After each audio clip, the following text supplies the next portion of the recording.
अस्सलाम वालेकुम एवरीवन, कैसे हैं आप सब? उम्मीद करती हूँ बहुत अच्छे होंगे। तो मैं हूँ अनीका और मैंने अपने पिछले व्लॉग में आप लोगों को बताया था कि मैं राजस्थान जाने वाली हूँ और मैं वहाँ का व्लॉग शेयर करूँगी आप लोगों के साथ। हम भदोही से राजस्थान जा रहे हैं, सुबह ही सुबह हम लोग निकलेंगे ताकि हम लोग रात तक पहुँच जाएँ, क्योंकि 1000 किलोमीटर का डिस्टेंस है। लेकिन अचानक से सुमेरा की तबीयत ख़राब हो गई थी, तो इसलिए हम सुबह-सुबह नहीं निकल पाए। फिर जब उसको आराम हुआ तो हम लोग शाम के 3 बजे 3 या 4 बजे हम लोग वहाँ से निकले कानपुर के लिए। हमने ये सोचा कि टाइम थोड़ा बच जाएगा अगर हम लोग शाम को कानपुर चले जाएँ और वहाँ से अगले दिन सुबह निकल जाएँगे। तो आज सुबह ही सुबह हम लोग कानपुर से निकल रहे हैं राजस्थान के लिए, ताकि हम लोग रात तक पहुँच जाएँ। और राजस्थान में हम लोग किस-किस सिटी में जाएँगे, किन-किन जगहों पे जाएँगे, वो मैं वीडियो में आगे बताऊँगी आप लोगों को। तो वीडियो को एंड तक देखिएगा और मैंने मेरे पिछले व्लॉग की लिंक डिस्क्रिप्शन में दे दी है, आप वो व्लॉग भी ज़रूर देखिएगा। तो जैसे कि आप लोग देख सकते हैं, हम लोग सुबह-सुबह कानपुर से निकल गए थे और हम लोग रास्ते में हैं। इस रूट से हम लोग इटावा, आगरा सब जगह होते-होते जाते हैं। पहले तो हमारा प्लान ये था कि हम लोग आगरा में स्टे करेंगे अगर हम लोग सुबह निकलते हैं। लेकिन हम लोग शाम को निकले, इसलिए हम लोगों ने कानपुर में स्टे किया है और आज कानपुर से डायरेक्ट राजस्थान जा रहे हैं, आगरा हम नहीं रुकेंगे। वरना पहले हमारा यही प्लान था कि हम आगरा जाके रुकेंगे और आगरा में घूमेंगे, उसके बाद हम लोग आगरा से नेक्स्ट डे हम लोग राजस्थान जाएँगे। पर जैसा हम लोग सोचते हैं हमेशा वैसा नहीं होता है, सुमेरा की तबीयत की वजह से हम लोग लेट में निकले और फिर हम लोग आगरा की जगह कानपुर में ही रुक गए, जहाँ मेरी नानी का घर है। और यहाँ आप लोग देख सकते हैं टोल बूथ का जो पहले सिस्टम होता था कि रोक के गाड़ी, फिर पैसा दें और वहाँ से अपना जो वो लोग पर्ची देते थे वो लें, उस सब में कितना टाइम लगता था, लेकिन अब चीज़ें चेंज हो गई हैं। अब जैसे कि आप लोग देख सकते हैं कि कार के सामने वाले ग्लास पे फास्टैग लगा हुआ है, तो जब भी हम लोग टोल बूथ पे पहुँचते हैं, तो वहाँ पे इसको स्कैन कर लिया जाता है डायरेक्टली और स्कैन होने के बाद अपने आप ग्रीन लाइट जलती है और ये गेट खुल जाता है।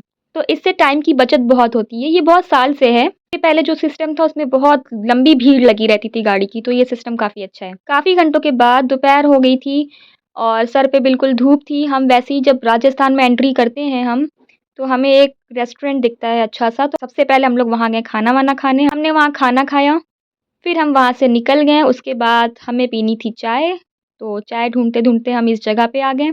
यहाँ एक चाय की दुकान दिखी तो हम यहाँ चाय पीने उतर गए। काफ़ी अच्छा लग रहा था यहाँ पे, ऐसे खुला-खुला सा था।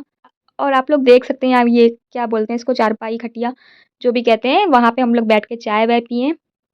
लेकिन मैं आप लोगों को एक बात बता दूँ कि जैसे ही आप राजस्थान में एंट्री करते हैं, ठीक है?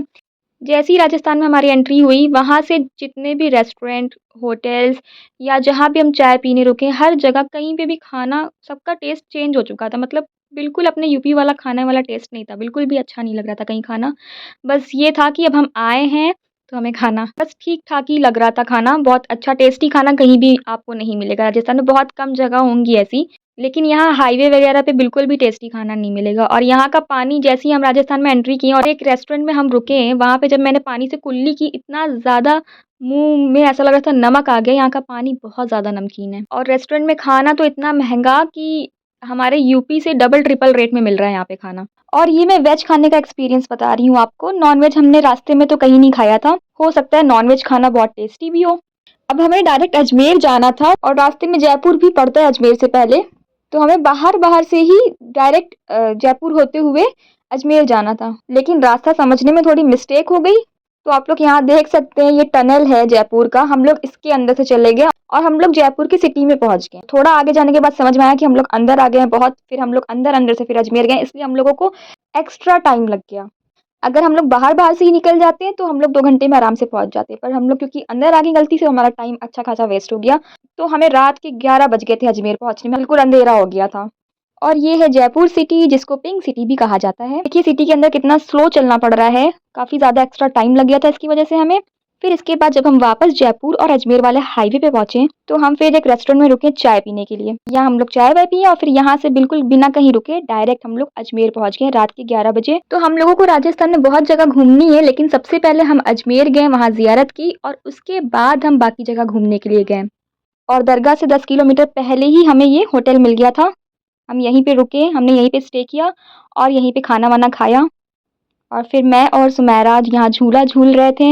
यहाँ काफ़ी अच्छा लग रहा था इस होटल में और यहाँ का खाना बाकी जगहों से बेटर था। इसके बाद फिर हम लोग सो गए, उसके बाद सुबह ही सुबह उठ के 8 बजे के पहले ही हम लोग निकल गए दरगाह के लिए। 10 किलोमीटर दूरी पे दरगाह थी, तो 10 मिनट के अंदर हम लोग पहुँच भी गए थे और सुकून से हमने ज़ियारत की, बिल्कुल आराम कर लिया था रात में। अब कल मेरा जो व्लॉग आएगा उसमें मैं आप लोगों को अपनी दरगाह की वीडियो दिखाऊँगी, तो जितना मुझसे हो सका मैंने उतनी वीडियोज़ वहाँ पे बनाई थी। नेक्स्ट व्लॉग में मैं वो शेयर करूँगी, तो अगला व्लॉग भी मेरा ज़रूर देखिएगा आप लोग। तो मेरा ये वाला व्लॉग देखने के लिए बहुत शुक्रिया आप लोगों का। मिलते हैं नेक्स्ट व्लॉग में, तब तक के लिए टेक केयर, अल्लाह हाफ़िज़। और हाँ, जाते-जाते मेरे चैनल अज़ान-ए-हयात को सब्सक्राइब करना मत भूलिएगा।